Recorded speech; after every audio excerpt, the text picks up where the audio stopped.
आज हम एक ऐसी टेक्नोलॉजी की बात करने वाले हैं जो सच में एक दो-धारी तलवार है। सोचिए, एक तरफ ये कैंसर जैसी बीमारियों का इलाज कर सकती है और दूसरी तरफ ये हमारी पूरी डिजिटल दुनिया को एक झटके में खत्म कर सकती है। जी हां, हम बात कर रहे हैं क्वांटम कंप्यूटिंग की। और नहीं, ये कोई साई-फाई फिल्म का डायलॉग नहीं है, ये सच है। हाल ही में गूगल ने ये ऐलान किया और उनकी एक क्वांटम चिप ने ये कमाल कर दिखाया, और इसी के साथ एक नए क्वांटम युग की शुरुआत हो चुकी है। तो सवाल ये उठता है कि इस इनक्रोई शक्ति का हमारी दुनिया के लिए मतलब क्या है।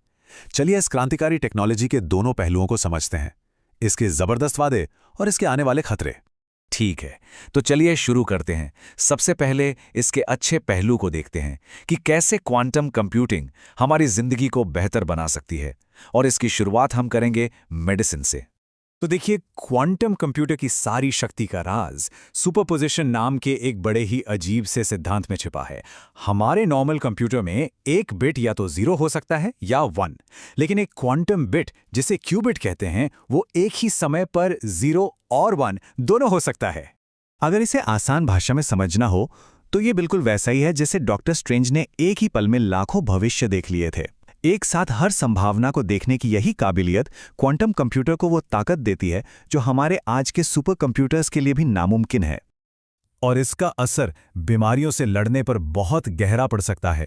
जरा सोचिए, अगली बार अगर कोविड जैसी कोई महामारी आती है तो हम कुछ ही दिनों में वैक्सीन बना सकते हैं। कैसे?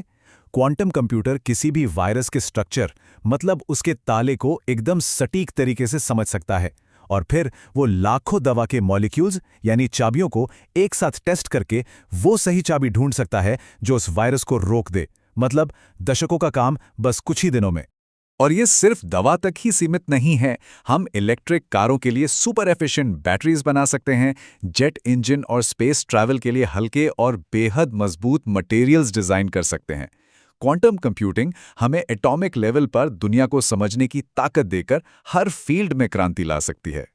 लेकिन जैसा मैंने शुरू में कहा था, हर सिक्के के दो पहलू होते हैं। जो ताकत चमत्कार कर सकती है, वही ताकत सब कुछ तबाह भी कर सकती है। अब बात करते हैं उस पहलू की जो सच में डरावना है। ये शक्ति हमारी डिजिटल सिक्योरिटी के लिए क्या मायने रखती है। हमारी पूरी ऑनलाइन दुनिया, हमारा सारा डेटा एक एन्क्रिप्शन पर टिका है।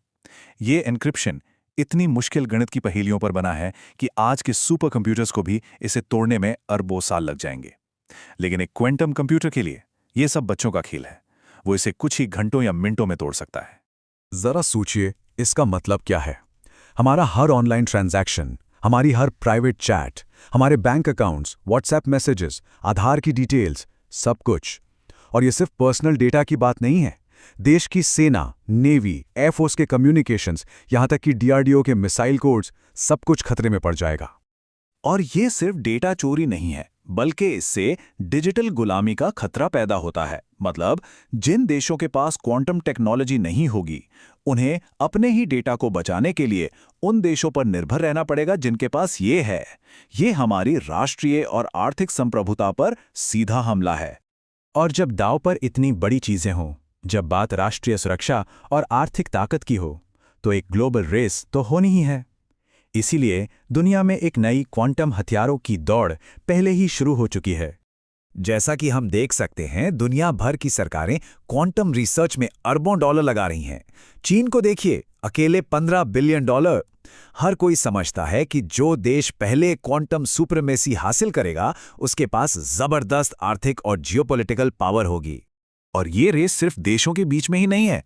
गूगल, IBM, माइक्रोसॉफ्ट जैसी बड़ी-बड़ी टेक कंपनियां भी इस दौड़ में पूरी ताकत से लगी हुई हैं। तो मतलब ये एक मल्टी फ्रंट रेस है। तो इस हाई स्टेक ग्लोबल कंपटीशन में हमारा भारत कहाँ खड़ा है? इस क्वांटम क्रांति में हमारी जगह बनाने के लिए हम क्या कर रहे हैं?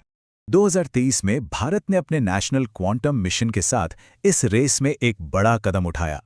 इसके लिए लगभग $720 मिलियन का बजट रखा गया है।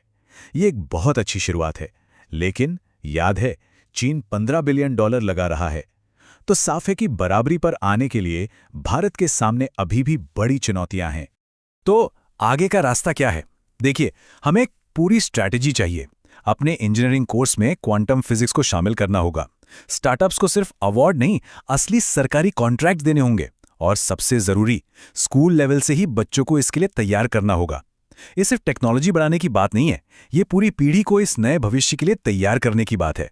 आखिर में हम एक ऐसे मोड़ पर खड़े हैं जहां से दो रास्ते जाते हैं। क्वांटम कंप्यूटिंग या तो हमें मानवता की सबसे बड़ी मुश्किलों को हल करने की शक्ति देगी, या फिर हमारी दुनिया की नींव को हिला देने वाला हथियार बन जाएगी। ये भविष्य अभी लिखा नहीं गया है, इसे हमारे आज के फैसले, हमारे इन्वेस्टमेंट्स और हमारी दूरदृष्टि ही लिखेगी। सवाल ये है कि हम कौन सा भविष्य चुनेंगे।